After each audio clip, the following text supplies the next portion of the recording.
My name is Rebecca Downey, and this presentation is about the Gifted Screening and Evaluation Protocol for the Warren County School District, where I am a gifted support instructor.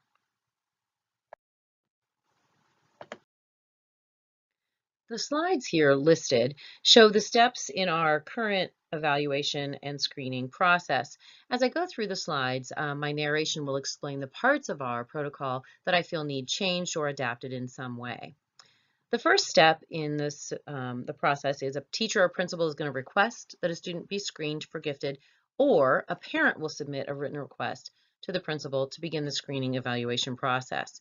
Then there's a gifted referral packet that would be filled out by the teacher if they referred, or the principal if they were the person who referred, and there would need to be two papers. The Penimation summary is just our student record system, and it would just be a summary of the student information with contact information for the family and a gifted referral form.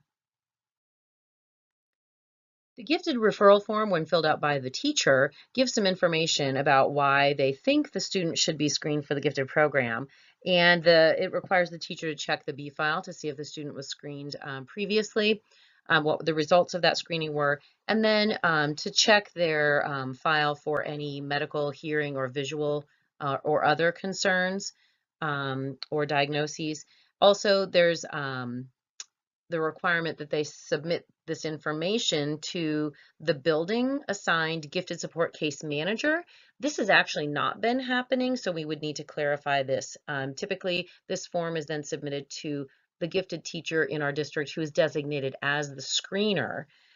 So we would need to modify this form to make it match or follow this protocol. The gifted case manager in buildings would then forward the information on to the person who's doing the screening on our gifted team.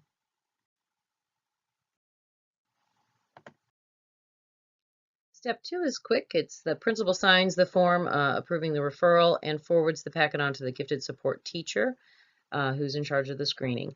And then step 3, the screener basically collects together a cover letter to send to the parents, a permissions to screen form, a parent inventory, and a parent rating scale. And all of that is sent to the parents. The parent letter is a good overview to the parent about the process. It also lists our gifted administrator, phone number and name at the top, as well as the superintendent of schools in case the parent has any other questions that need directed to someone in the administration.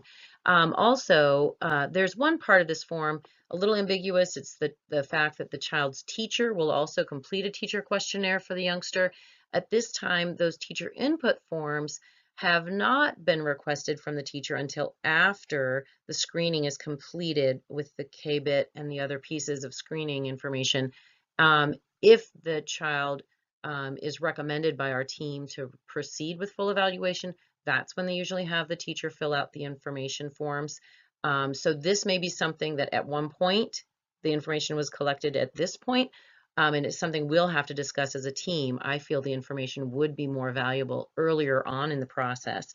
That teacher input will be a valuable piece of information if a child's score is borderline or if there's discrepancies that can't be explained well in the screening. That teacher's input would help clear things up or maybe add and shed more light on the student. The permission to screen form the parents are requested to fill out is pretty self-explanatory. I do like the fact that they give the parents the option to schedule a conference before they give the permission or deny the permission in case they have any other questions that need answered.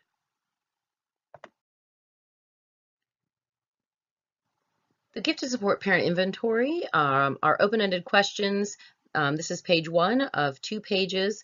The parents are to answer questions regarding how they see their child and also what they observe about their child and what they feel they want for their child.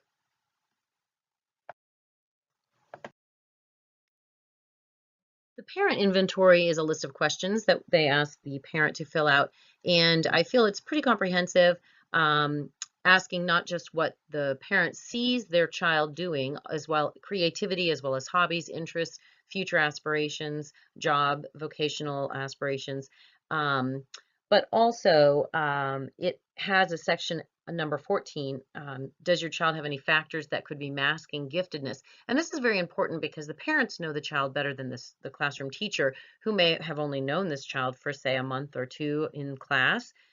So it's important for parents to clearly state anything that they think might be masking the giftedness of their child in a classroom setting that the teacher may be unaware of. The parent rating scale that we use is a good condensed version. The good thing about it also is that it has a 1 to 4 rating scale, which allows for the variance on each of the items.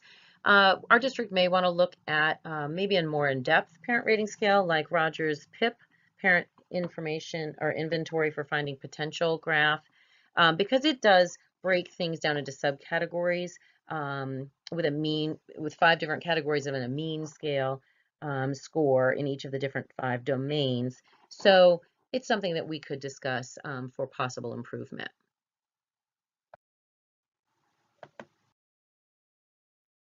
Step 4 is once the forms are completed and returned, the support teacher will come to do the screening with the student, and they will perform the Kaufman Brief Intelligent Test, as well as collect a review of records, which could include grades, achievement test scores.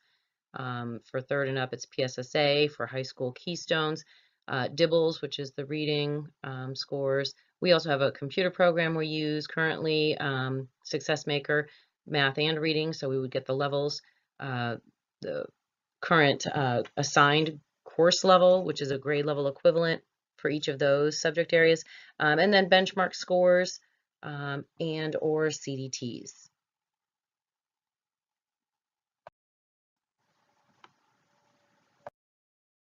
Step 5 occurs once the review of records in the KBIT has been administered. The gifted support teacher will share the results of the screening with the principal and the teacher and the psychologist if the psychologist is available. And then we'll make a recommendation to the parents about further testing. This usually is done in a phone call if the district is not going to recommend further testing. At that point, there's a B file created at the student's school with that information to show that they were screened and the results of that, all the collection of the data. But the parents are also notified that they have the option to request the full evaluation regardless of the screening results or recommendation by the district.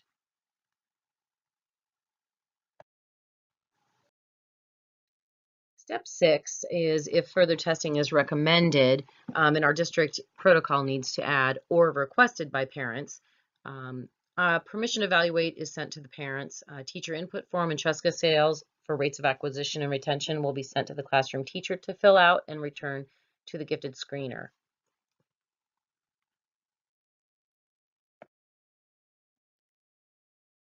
This is the teacher input form that is used. It does say gifted IEP or individual education plan form. It's the same that's used whether the child's being fully evaluated or once they've had a GIEP year to year. It's the same questions. We do use an online form that has either toggles next to English language arts for all the different specific subcategories of the language arts content skills. So the teacher could give a specific um, area where the student demonstrates strengths, for example, numbers and operations in base 10 in math, to make that easier for teachers to fill out. We've also then this year adapted, and some of us are using the Office 365 form that can be then returned to the gifted support instructor directly. So the questions, although state about the same, they're just a different format or a way to fill it out. This is page 2 of the teacher input form. The teachers, when surveyed this year, requested that there still be checklists, things that are easily filled out by them that take less time. So we've maintained that the rates of acquisition and retention, as well as they can check mark general academic strengths. But we also need input from them that's very specific in a narrative form. So there's also some questions on here to glean some information about them, the student, in a narrative form, which gives a little more specific information. We're still tweaking this and still talking about ways to make this better to give us more specific information about the student. So that's definitely something we'll continue to look at for improving. We also ask teachers to fill out the Chuska scale for rate of acquisition. This is just a checklist, and the teachers check mark it the items that they see the student performing or doing. If they don't see that the student is doing that item, they just don't check it. I feel that this is a quick form, but maybe a form with a 1 to 4 rating scale might be better, because sometimes we see a student perform something some of the time or maybe half of the time. It's not usually an all or nothing. So this is also something we might want to look at, possibly looking at the Renzulli or the GES3, which also has larger subcategories and breaks the questions down so that you can group them in subcategories to see specific strengths in the student. So that's definitely an area that we'll look at possibly for improvement. Step 7 occurs after the permission to evaluate form is received from the parent, signed, and the teacher's input forms are all received. The gifted screener will collect all the information, compile it in a packet, and send it to the special education office, where a psychologist will be assigned to do the full evaluation testing. The psychologist has 60 school days from the date the parents signed the permission to evaluate form. And all of that, that 60 days, they also have to complete their evaluation and hold the GWR meeting with the parents and the team. So in our district, the psychologist uses the WISC-5 and any other assessments that are deemed appropriate to glean enough information about the student. And all of that information will be compiled by the psychologist in a gifted written report in our program that we use, which is called IEP Plus. And some of those other assessments could include achievement like tests, for example, Woodcock-Johnson. There's a whole list of other things that we have used in the past or could use to get the information that might be needed. Portfolio is listed on our district's protocol, but it's a loose, it's not described in depth and needs to be cleared up. What items could be included in that portfolio, as well as how are those items scored, rated, and considered in the decision when looking at does the child qualify or not. So that is definitely an area that our district needs to focus on improvement in describing what the portfolio piece looks like and how that's part of the evaluation process. It also listed other data indicating 2 or more grade levels of achievement above district plan instruction. Again, that would need to be very specifically spelled out. What other pieces would we look at? And that should be more clearly defined.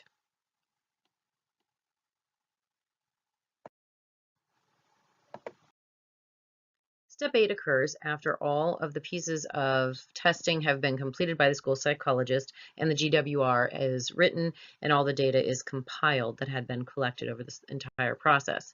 At that point, a GMDT meeting is scheduled.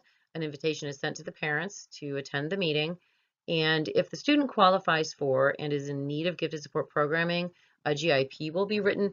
Our district has been combining that in the same meeting to reduce the number of times the parent needs to come. But the law states that there could be 30 days between the presenting of the GWR and between then and when the GIP is written.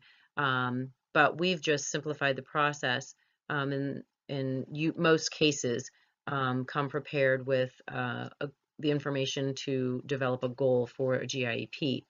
That might need to be looked at as well, because we're finding that the decision of whether the student qualifies for gifted or not is pretty much made by the psychologist who reviews all the information.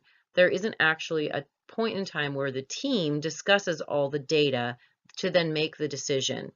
And also, the input from the teachers may not be specific enough to then write a GIEP goal that's appropriate. Right now, our GIEP initial goals have been very general and maybe not specific enough to the child, and that whole point of whether that child needs specially designed instruction and how should be more of a discussion between the team, the parents, the teacher, as well as the psychologist and what they saw in the testing.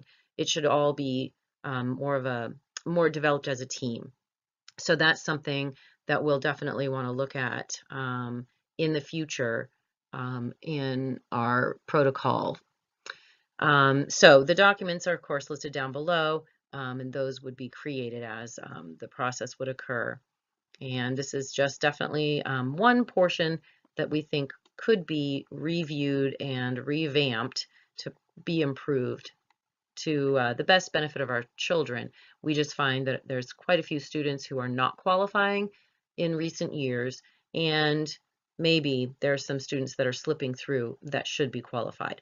So we will definitely look at this section, step 8, for improvement in the future.